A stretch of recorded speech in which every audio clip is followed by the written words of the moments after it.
First நம்ம hot air பலூன்ஸ தான் பறக்கிறதுக்கு வானத்தில use பண்ணிட்டு இருந்தோம் ஃபிரெண்ட்ஸ். ஆமா.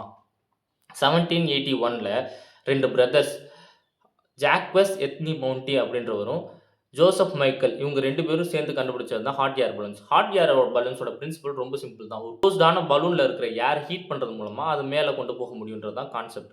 ஃபர்ஸ்ட் 1783ல மிருகங்கள போட்டு இவங்க டெஸ்ட் பண்றாங்க. காரணம் என்னன்னா, ஹையான ஆல்டிட்யூட்ல இந்த மிருகங்கள்லாம் சர்வைவ் ஆகுதா அப்படின்னு சொல்லிட்டு.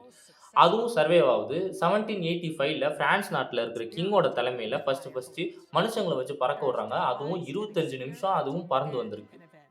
அதுக்கப்புறம் மேக்ஸிமம் டிரான்ஸ்போர்டேஷனுக்கு இத யூஸ் பண்ணலாம் அப்படின்னு சொல்லிட்டு முடிவும் பண்றாங்க. அதிகமான டிரான்ஸ்போர்டேஷன்ஸ்க்கு இத போக்குவரத்துக்கு யூஸ் பண்ணிட்டு இருந்திருக்காங்க. எப்ப ஏரோப்ளேன் கண்டுபிடிக்கிறாங்களோ, அதுக்கப்புறத்துல இருந்த ஹாட் ஏர் பலூன்ஸோட யூசேஜ் ரொம்பவே கம்மியாயிடுச்சு. காரணம் என்னன்னா, ஹாட் ஏர் பலூன்ஸால வேகமா போக முடியாது. அதுவும் இல்லாம ஃபியூயல் கன்சம்ப்ஷனும் ஹாட் ஏர் பலூன்ஸ்ல ரொம்பவே அதிகம். Compare to aeroplane.